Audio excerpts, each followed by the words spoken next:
good morning, everyone. My name is Sharon. I am one of the pastors here at Bright City. And if you are new, we are so glad that you are here this morning joining us. And as Ike mentioned, we would love the opportunity to meet you after the service in the lobby this morning.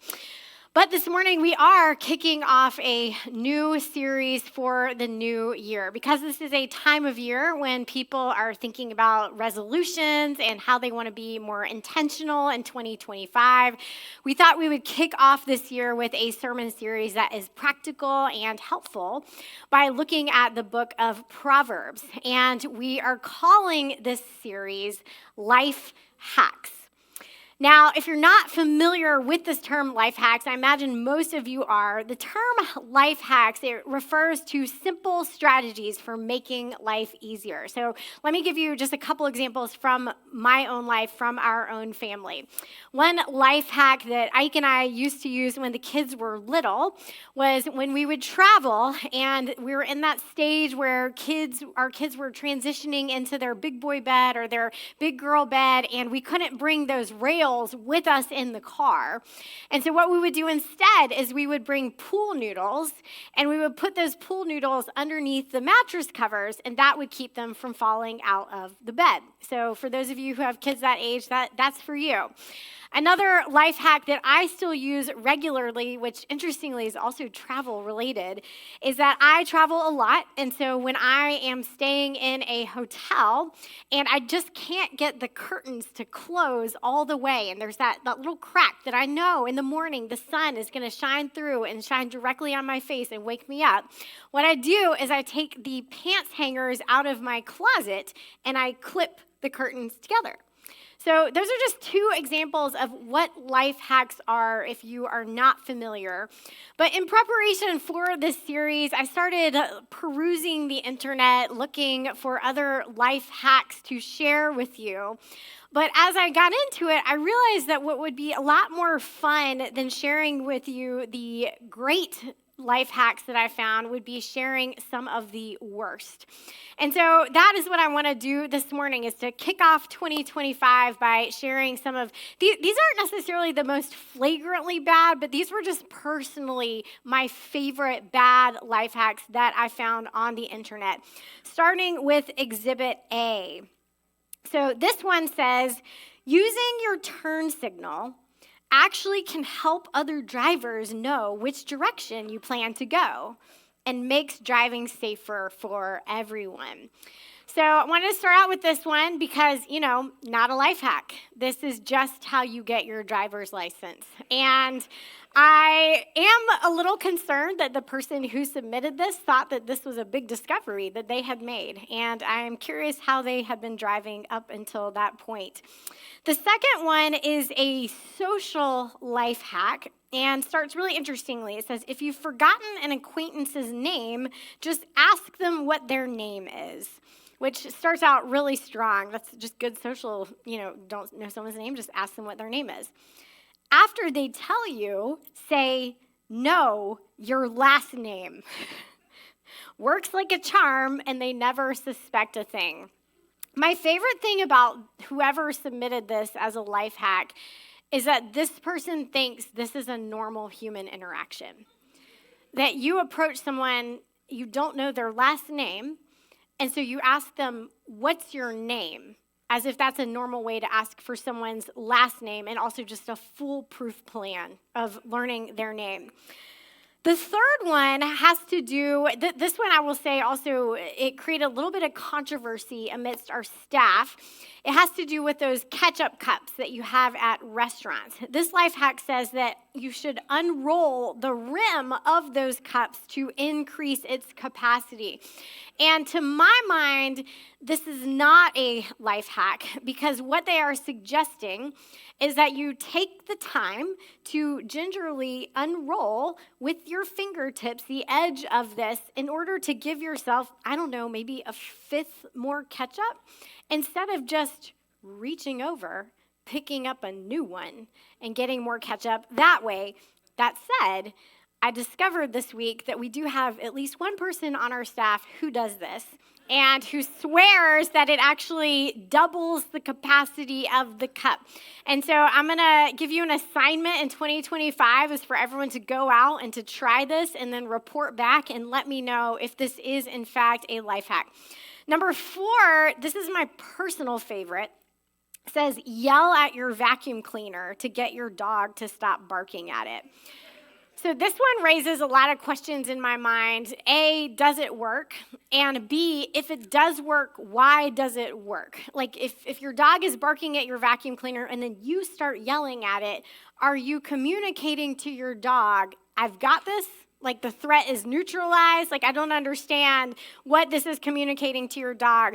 But it's also just high risk, high reward. Because if it works, that's great. But if it doesn't work, now both your dog and you are essentially barking at your vacuum cleaner. And so it's just increasing the chaos in your home. And then the final one I included because I actually can't decide if it is bad or brilliant. So it says, need an expensive cookbook holder, try a pants hanger. I want to mention just the sheer mileage that pants hangers are getting in the world of life hacks. But I will say this could actually be a good idea, but I would add an additional life hack for this lady specifically, which is maybe don't place everything that you are cooking with directly underneath the precariously hung cookbook. Now, I wanted to show you just one more. This is just for me because I thought it really summarized. It's not a real life hack, but it felt to me like it summed up the collective wisdom of the internet. It's a fake life hack, but it says no one, literally no one, life hack thumbnails. This is kind of just the state of wisdom that you're going to get on the level of helpfulness that is available to you thanks to the internet. So these are just some of my favorite bad life hacks. But why are they bad? Why are they bad life hacks? The reason that these are bad is they're not actually helpful. Like they're not actually saving you time. Some of them are actually creating more problems instead of resolving them. And then in some cases, they are simply stating the obvious. Thankfully, though, this month, we are going to spend the next 4 weeks or so studying a book of the Bible that equips us with actual wisdom for living well. And that is the book of Proverbs. Now, if you are not familiar with the book of Proverbs, it has been a number of years now since we as a church have studied Proverbs. And so just to catch you up to speed a little bit, Proverbs is a book of the Bible that you can find in the Old Testament. And it belongs to a section of the Old Testament called the wisdom literature. Proverbs specifically contains all these different wisdom sayings, these proverbs that are deeply practical and relatively simple as well. Now, why does the Old Testament have an entire section that is devoted to the topic of wisdom? Well, it's because wisdom significantly is not the same as knowledge. Wisdom instead is knowledge applied. I really liked the way speaker Megan Fate Marshman put it. She said, wisdom is not just knowledge, but knowing what to do with knowledge. One funny way of putting it is that knowledge is knowing that a tomato is a fruit, but wisdom is knowing not to put a tomato in a fruit salad. So it's a very simple way of thinking about the difference between the two. But the reason that this distinction matters is that you can have a lot of knowledge. You can be incredibly intelligent. You can know a lot of scripture. You can know a lot about the Bible, but that does not make you wise. Proverbs is all about applying knowledge well so that you can live and make decisions wisely. On that note, I want to issue kind of a challenge for you in the next month as we are studying Proverbs. One of the things that I've always loved about the book of Proverbs is that it is 31 chapters long. And so it roughly corresponds to the length of a month. And so you can read a proverb a day that corresponds with the date of the month. And so that's actually what I want to challenge you to do. If you are looking to start out 2025 well and strong and to live wisely and intentionally, this is a really great habit to start with. And so I want to challenge you to read the date that corresponds with the proverb. And as you are doing that, as you are soaking in the wisdom of Proverbs in the month ahead, and as we are studying it together as a church, what I want to do this morning is to give you 3 keys to understanding the project of Proverbs, what Proverbs is up to. 3 keys to kind of orient you whenever you read Proverbs. But these 3 keys are also just tools in your tool belt for making wise decisions generally. And so that's what we're going to be doing with our time this morning, is looking at 3 keys to understanding Proverbs as we study it together. Starting with the first one. The first key to understanding the book of Proverbs is that Proverbs is less about right versus wrong and more about wisdom versus folly. And this distinction matters because a lot of times we get stuck in this thinking when we're kind of at this fork in the road. We get stuck into thinking, okay, what is the right choice? As if there is only a right choice and a wrong choice. But the fact of the matter is the majority of the decisions that we make are more gray than that, more nuanced, or just more flexible than that. It has much more to do with matters of wisdom. And so Proverbs reminds us that we have this additional tool in our tool belt for making decisions, this category of wisdom versus folly. Now, let me give you just one example of where we see this in the book of Proverbs, in Proverbs 23, verses 29 through 32. In this passage, it is addressing the topic of alcohol and of drinking.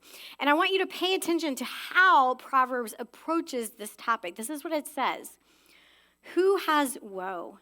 Who has sorrow? Who has conflict? Who has complaints? Who has wounds for no reason? Those who linger over wine.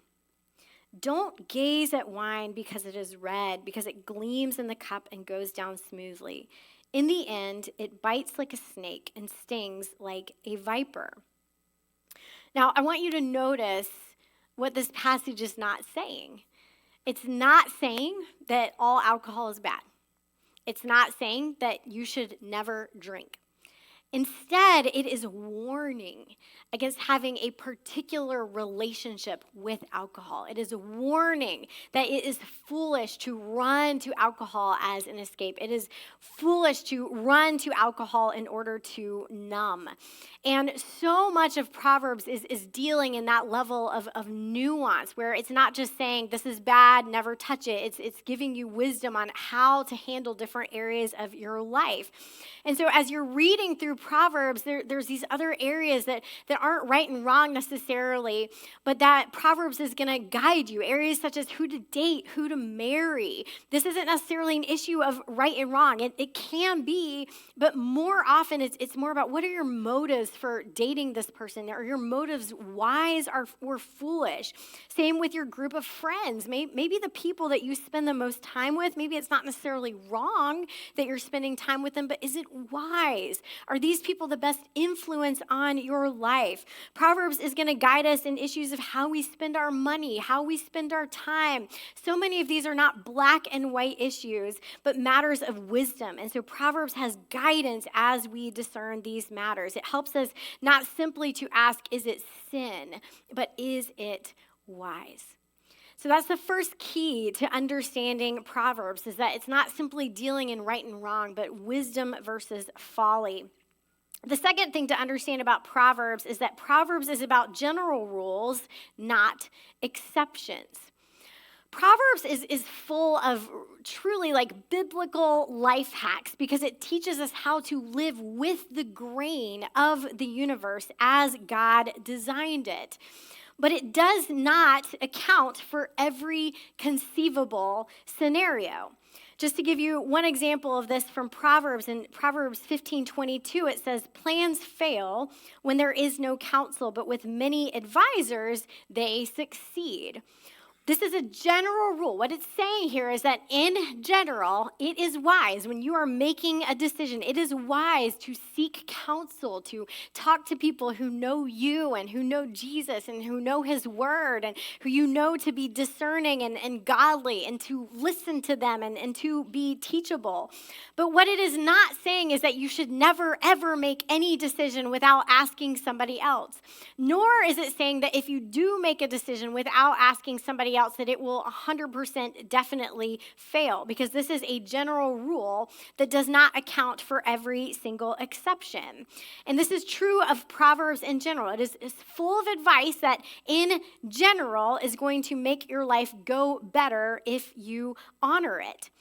Now, one reason why this particular aspect of Proverbs is important, not simply for understanding Proverbs, but more generally, is that we do not belong to a culture that always appreciates that distinction between general rules and exceptions.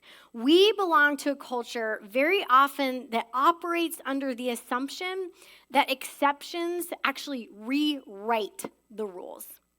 If I can find an exception, then the rule is null and void.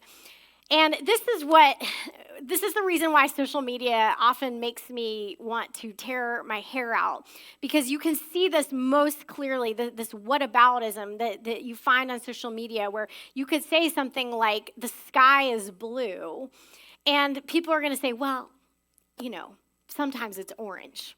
Sometimes it's purple, sometimes it's red. Just kind of poking holes. Like, I don't want to hear any truth statement, any absolutism, or any generalization whatsoever. And even though the sky being blue is kind of a silly example of what I'm talking about, the fact of the matter is this mentality that the exception negates the rule has more serious implications when it comes to morality and the authority that God's teaching has in our lives. Because Proverbs is going to make these claims about how when you lie, when you are greedy, when you are unfaithful to your spouse, that they can have catastrophic consequences. But we live in a world that very often wants to say, well, does it though? Because I know this person who lied and they still got ahead, or I know this person who's greedy and things still worked out for them, or I know this person who left her family and created a whole new life and she's really crushing it now. And so is this really true? It reminds me of this show that my boys are really into on Disney Plus called Superhumans. It is hosted by Stan Lee, so it was made before his passing. And it features these individuals who have these superhuman capabilities. So they can break concrete blocks over their head, or they can hold up a car on top of their head without their neck snapping, or they can conduct electricity through their bodies. And it's just because we look at these people with these superhuman things, but just because they have the capacity to do these things without death or serious harm does not make it wise for us generally. And the same goes for Proverbs. These are general rules that are generally true. Just because you can find some exception somewhere does not nullify the fact that this is how God created you. That this is how God created the world. And this is what he designed for you for human flourishing. And so that's an important distinction to be aware of in a culture like ours, that just because you can find an exception does not mean that God's rules, God's wisdom, God's truth is not what is best for your life.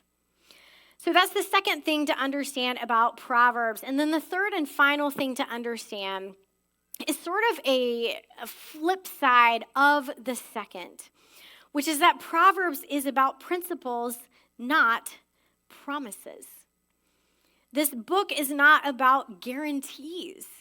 These are not formulas for success because life is too complex for formulas. While this book is about living with the grain of the universe as God designed it, the fact of the matter is the universe is also splintered by sin. So to give you a couple examples of what this looks like as you read Proverbs. In Proverbs 16:3, it says, "Commit your activities to the Lord and your plans will be established." The principle here is the importance of seeking God, of praying, of listening to him, of surrendering to him as you look ahead, as you live your life. But what this is not saying is that if you do all of those things, that everything is going to turn out exactly as you think that it will, because it's a principle, not a promise. Proverbs 12:11 says, "The one who works his land will have plenty of food, but whoever chases fantasies lacks sense." Again, this is about the importance of having a good work ethic. This is about the importance of preparedness, of planning for the future. But just because you do those things does not mean something unexpected isn't going to happen and everything is going to fall apart, because this is a principle, not a promise. The fact of the matter is, you can live wisely. You can parent well. You can manage your time and your money. You can plan and save and be a good steward, and things can still go wrong. And interestingly, when we look at the wisdom literature, the other books in the wisdom literature, Ecclesiastes is very much about that.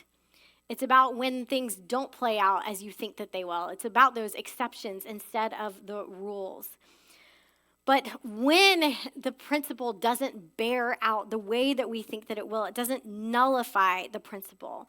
These teachings still represent God's intention for your life. We simply live in a broken world. In a nutshell, Proverbs equips us with general wisdom for a life well lived, which is why it is full of these life hacks, advice for saving your money, having a good work ethic, using your time well. Which is why I do hope, I want to mention it again, I hope that you will spend the next month reading a proverb a day and really soaking in this wisdom from God for your life. But as we close out this morning, because this series is called Life Hacks, what is the life hack that I have for you today? Well, one of the metaphors that Proverbs uses a lot, if you read Proverbs, you're going to see this metaphor again and again and again and again. It uses this metaphor of a path, that wisdom is like a path for your life.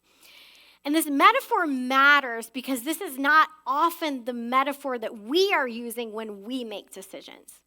Very often when we are making decisions, we're not thinking about what direction is this taking my life in. We're thinking more a metaphor of a cliff, which is to say, I have got to make the right decision or else I'm going to fall out of God's plan for my life.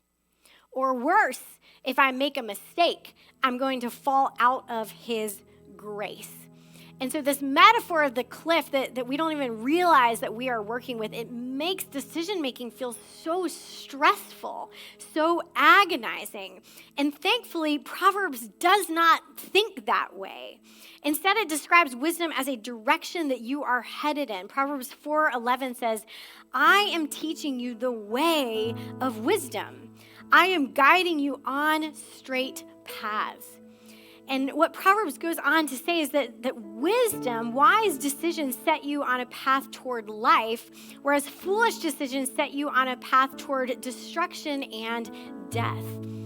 And I like this metaphor not only because it is good news to know that every decision isn't in and of itself life and death. It's relieving to know I'm not going to fall out of God's plan for my life if I just take the wrong step.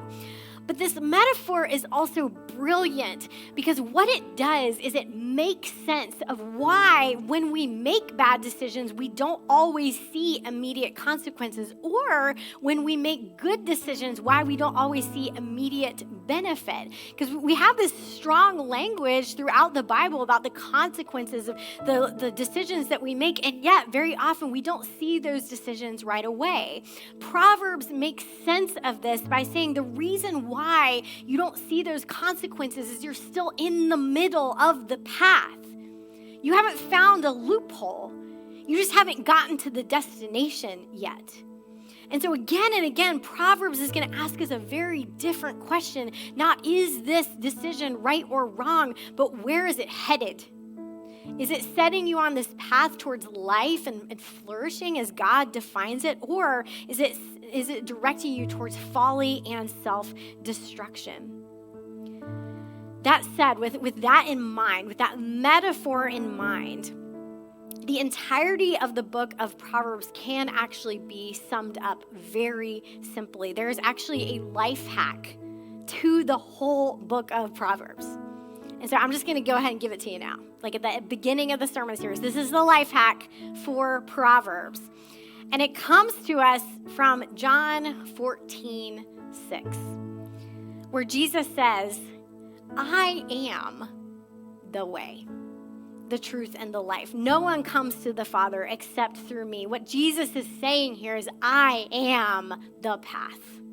I embody the entire book of Proverbs. I embody the entire word of God, which is to say, the key to living well in 2025 is not carefully following a life improvement plan, but becoming like Jesus.